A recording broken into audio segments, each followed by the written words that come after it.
Oke, perkenalkan nama saya Septian Reddy Padangwan dari Prodi Informatika dengan NIM 215314057. Di sini saya akan menjelaskan tentang materi Cancel Z Distribute Process, ya disebut yang disingkat CDA.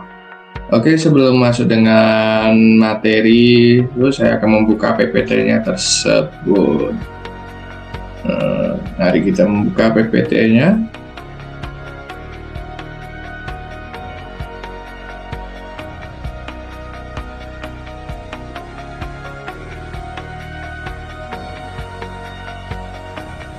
Oke, di sini saya akan menjelaskan tentang CDA atau disebut Centralized Distributed Process. Oke, maksud dengan pengertian CDA. CDA adalah algoritma yang digunakan untuk mengatur dan mengolah tugas-tugas secara terpusat dalam sistem terdistribusi. Dalam pendekatan ini, terdapat satu entitas pusat yang bertanggung jawab untuk mengatur dan mengendalikan aktivitas seluruh sistem terdistribusi. Oke, lanjut dengan langkah-langkah utama dari algoritma. Di sini saya akan menjelaskan langkah-langkah utama dari algoritma tersebut.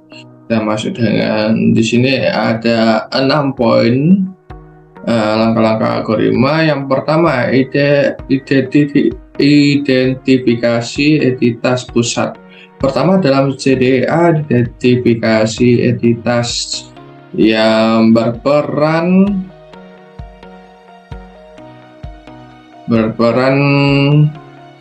sebagai pusat. Entitas ini memiliki tanggung jawab untuk menerima tugas-tugas dari sistem terdistribusi dan mendistribusikannya ke entitas-entitas lainnya. Yang kedua, penerimaan tugas. Entitas pusat menerima tugas-tugas dari sumber eksternal atau pengguna. Tugas-tugas ini dapat berupa permintaan pengolah data, komputasi, atau instruksi lainnya yang harus diselesaikan oleh sistem terdistribusi. Yang ketiga, pengelola tugas. Pengelolaan tugas. Setelah menerima tugas, entitas pusat akan mengolah tugas-tugas tersebut. Hal ini meliputi bantuan entitas yang akan menangani tugas tertentu, penjawalan waktu, dan mengatur aliran tugas ke entitas yang sesuai. Lanjut ke poin keempat, distribusi tugas. Entitas pusat akan mendistribusikan tugas-tugas ke entitas-entitas lain dalam sistem terdistribusi. Distribusi dapat dilakukan berdasarkan ketersediaan sumber daya, alih atau keahlian, atau kriteria lainnya yang relevan. Yang kelima, pelaksanaan tugas. Setelah menerima tugas, entitas yang menerima tugas akan melaksanakannya sesuai dengan instruksi yang diberikan. Entitas-entitas ini dapat berupa not atau komputer terpisah dalam sistem terdistribusi. Yang terakhir, yang keenam, pengumpulan hasil. Setelah tugas selesai dilaksanakan, entitas yang mengenai tugas akan mengumpulkan hasilnya. Hasil ini akan dikirim kembali ke entitas pusat untuk dievaluasi atau diproses lebih lanjut. Lanjut kita masuk dengan contoh penerapan CDA.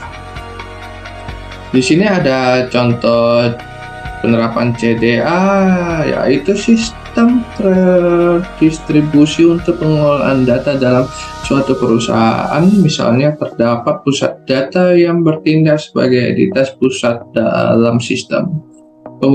Pengguna di perusahaan tersebut dapat mengirimkan permintaan pengolah data ke pusat data. Pusat data akan menerima permintaan tersebut dan mengolahnya. Pusat data akan mendistribusikan tugas-tugas tersebut ke not atau komputer-komputer lain yang ada di perusahaan.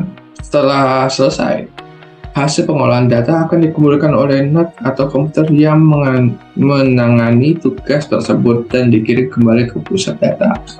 Pusat data akan mengumpulkan semua hasil dan melakukan evaluasi atau pengolahan lebih lanjut sesuai dengan kebutuhan perusahaan. Dalam CDA tersebut, pusat data berperan sebagai entitas pusat yang mengendalikan aliran tugas dan mengelola sumber daya dalam sistem terdistribusi. Pendekatan ini memungkinkan pengaturan yang efisien dan terpusat dalam pengolahan tugas-tugas yang kompleks. Oke, sekian dan terima kasih atas presentasi ini. Mohon maaf kalau ada salah kata, mohon dimaafkan. Salam sejahtera bagi kita semua.